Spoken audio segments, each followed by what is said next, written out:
Hey everyone, Mike McClary back again with Kerim Kfuri, and I just want to thank you again, Kerim, for people who haven't seen the previous videos we've already been doing on this Tariff Survival Series. They really need to check them out because the first couple ones we had on the China Plus one, how to really lean into the problems we're having and take advantage of it in order to make your business even stronger.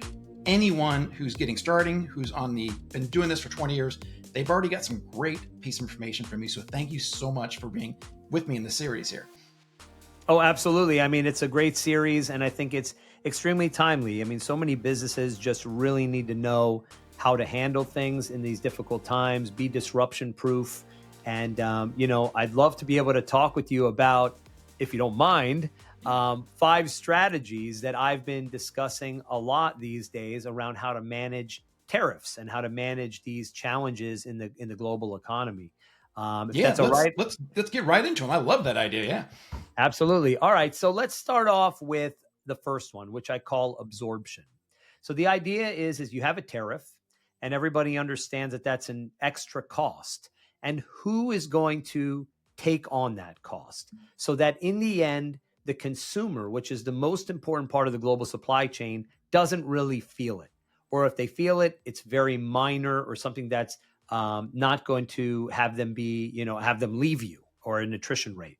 So with this in mind, you need to work on if you can have your supplier absorb a certain part of the tariffs, if your logistics provider would absorb a certain part of the tariffs, if you as a brand would absorb or as a company would absorb a certain part of the tariffs, and even let's say if you have some level of a distribution mechanism or some level of fulfillment, would they take on a certain part of the tariffs? Because there's so many links in the supply chain.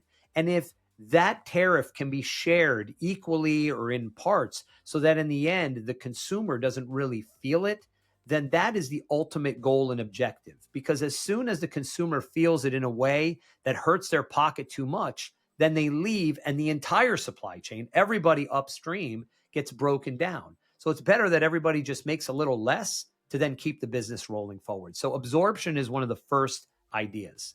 The second idea that we talked about in a previous question is about this idea of deferral of the tariffs. So do you basically take on the tariffs, but choose when to take on the tariffs? So you may ship goods, bring it into a place like a free trade zone or a US bonded warehouse, and then determine when you want to take products out of a warehouse to accordingly navigate when you will take on those tariffs, because it will only be taken on when you remove the goods from the warehouse.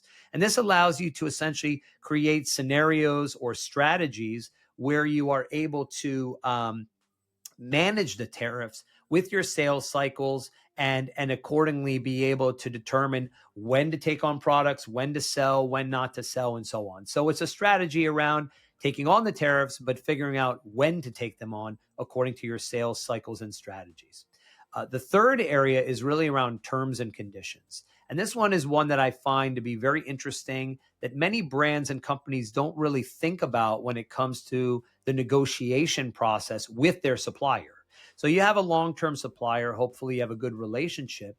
And what you're going to do is you're going to go back and you're going to say, listen, you don't want to lose the business with us. We don't want to lose the business with you. We have to keep the consumer happy. We can't afford these tariffs to take them right on the chin the way they are. So what we need to do is we need to figure out what we can do from a cash flow standpoint to keep the business rolling forward, keep the consumer happy, and keep you guys doing the work you got to do. So what we need to do is let's change the terms and conditions between us. So if we were, let's say, to give you a 50% deposit up front and a 50% deposit when the goods deliver, and then we're taking on these tariffs, how about we do something like a 25% deposit up front? And then a 25% when it's at the port, and maybe 25% when it gets to our location, and then a final 25% maybe 3 or 4 months later. And this allows us to take on the tariff, still sell to our customers, still maintain, resources and salespeople, and not mess with the infrastructure of our company, and at the same time keep business flowing between us. So yes, you supplier are playing the role of short-term bank on a certain portion of remainder deposits, but you're doing so because you are maintaining our relationship, and hopefully you're still making money doing so. That's a third one, terms and conditions.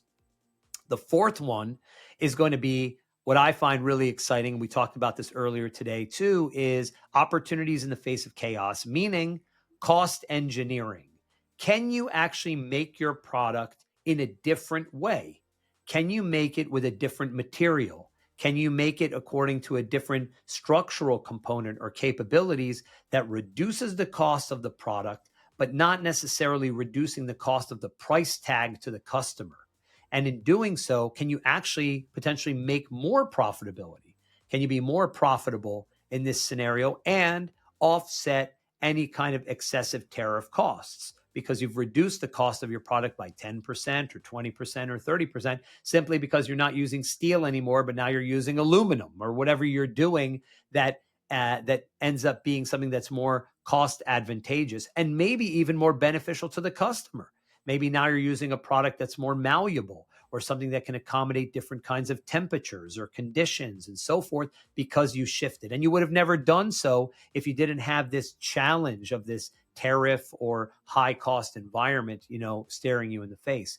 And then the final one, which I talk about around kind of tariff mitigation and strategies, is alternative supply chains. And we discussed that early on. I think it was the first question, because to do an alternative supply chain is your last resort. If you have a good, dependable supply chain, the last thing you want to do is try to shift away, because in doing so, you need to look at those 5 factors we discussed earlier, which are materials, output, resources, technology, and finally the costs. And if any of those things are not really in place, then that alternative supply chain isn't really a great first choice anymore. So those are the 5 ways that I tend to talk with different customers and companies, industry to industry, product to product, on how they may want to mitigate or look at sort of tariff discussions.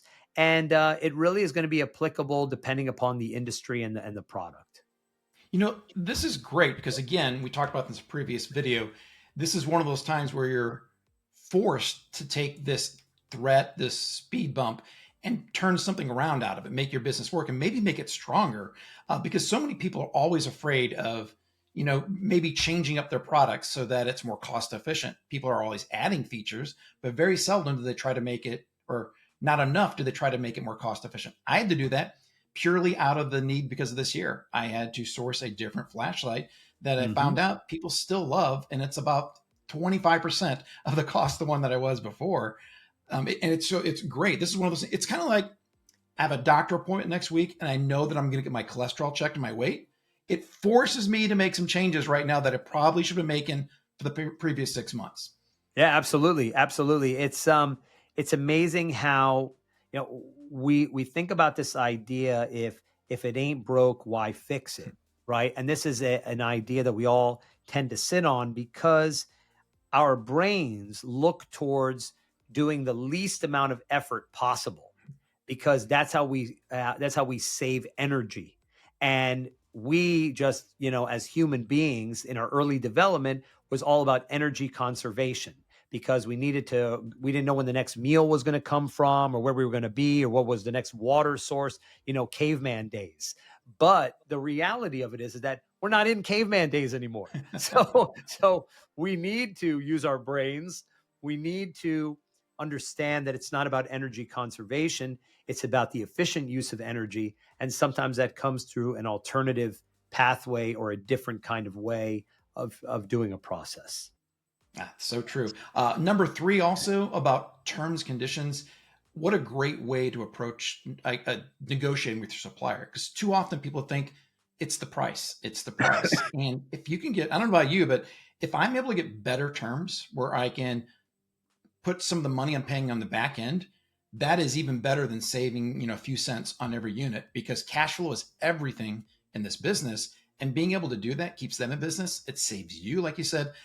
This is probably the perfect time for brands who've never really felt like they had the ability to negotiate to go in and negotiate, because this is the perfect time to do it. Absolutely. And then back to my example where I sort of took a 50% deposit and 50% deposit, and I split it up into 4 payments of 25%. Let's just give an example like that. If a supplier is making a 25% margin, basically they're in the green anyway. I mean, they're not really red, but they're maintaining the business. And that's really what it is with a supplier, to say, look, we've worked together for a while. take the profits you would have made on this deal and use it as our insurance policy between us to keep the business between us. And so in this way, they're not necessarily losing anything, but at the same time, they need to wait a little bit longer for the profitability instead of losing the entire account.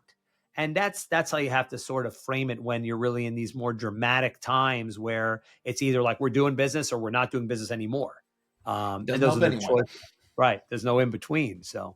Well, awesome. Thanks, Karim. I love those 5 strategies, but we are not done yet. We're still going to talk a little bit about, what if you're someone new to this business and I can't even imagine, by the way, Karim, if I just got involved in this business this year and I'm like, has it always been this way? And oh yeah, it has not always been quite as crazy.